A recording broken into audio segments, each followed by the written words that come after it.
Kumusta na kayo, aking mga anak? Ako ito, ang ina ng awa.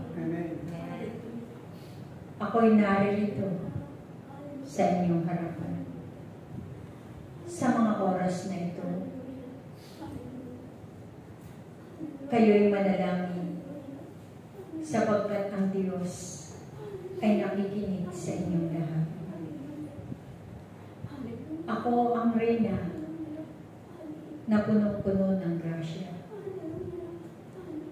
Ako'y naririto na muling nakipagtipan dito sa templo ng Diyos.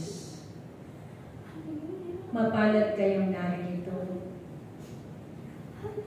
sapagkat binuksan ninyo ang inyong mga puso upang pakinggan ninyo ang tinig ng Diyos.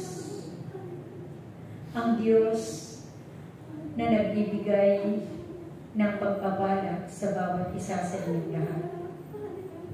Maglingkod kayong lahat ng tapat sa Diyos, sapagkat ang Diyos lamang ang inyong aasahan sa inyong mga buhay. Ako na inyong mahal na ina ay kasama ninyo sa pananalangin.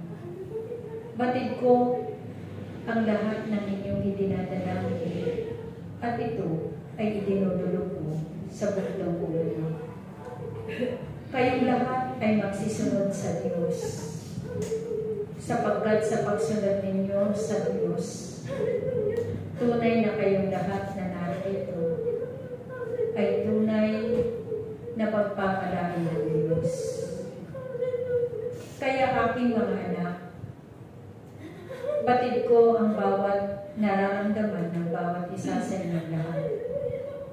Patuloy kayo na nakakaranas ng mga pagsubok sa inyong mga buhay. Ngunit palagi ninyong tandaan na ang Diyos ay palagi ninyong kasama sa inyong mga buhay. Kaya ibigay ninyong lahat sa Diyos ang mga pasakit sa inyong mga buhay. Kayo'y mapalad sapagkat kayong lahat ay binigyan ng Diyos ng bagong buhay. Kaya nawa, ang bagong buhay na ipinagkaloob ng Diyos sa bawat isa sa inyo ay huwag ninyong sayangin, aking mga anak. Ito ay gawin ninyo sa paglilingkod sa Diyos. Maging matatag kayo sa lahat ng mga pagsubok sa inyong mga buhay at kayo patuloy na gagabayan at papatnubayan ng Diyos ang mga makapangyarihan sa lahat. Kayo na narito ay binago na ng Diyos. Ang inyong mga dila ay binago na ng Diyos. Nakatatak ang pangalan ng Diyos sa inyong mga dila, sa inyong mga noo, sa inyong mga puso, sa inyong mga kamay, at sa inyong mga paa.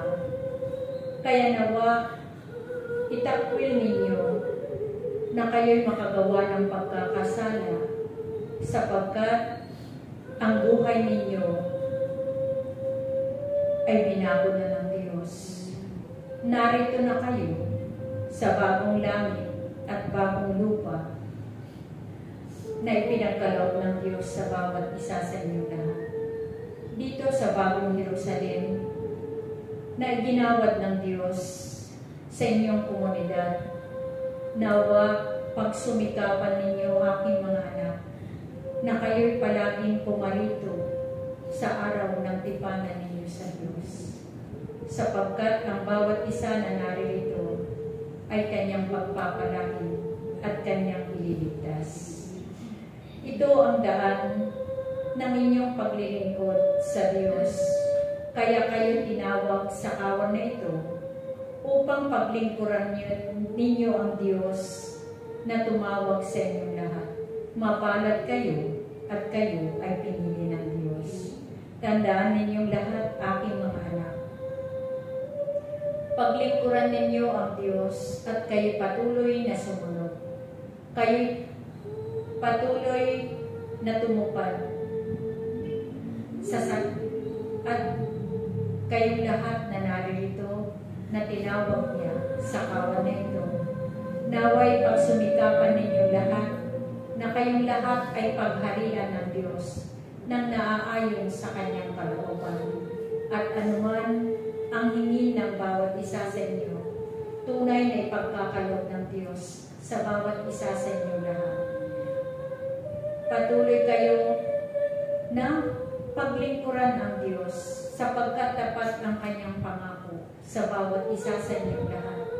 Walang imposible sa Diyos. Lahat ng bagay ay kayang gawin ng Diyos. Sa isang iglap, kayong lahat ay kayang-kaya niyang payamanin sa inyong mga buhay. Batid ng Ama ang pinagdadaanan ng bawat isa sa inyong lahat. Kailanman ay hindi niya kayo pababayaan sapagkat kayo na kanyang mga lingkod at hinihiling ay kanyang minamahal. Kaya nawa, pagsumikapan ninyo aking mga anak na kayo'y makatugon sa kalooban ng Diyos upang kayo ay makarating sa buhay na walang hanggan.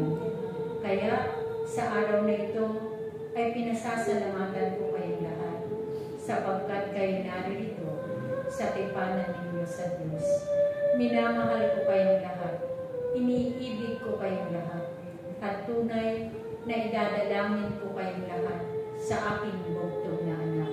Salamat sa inyo lahat na naririto sa kawan na ito. Salamat sa inyo lahat. Salamat.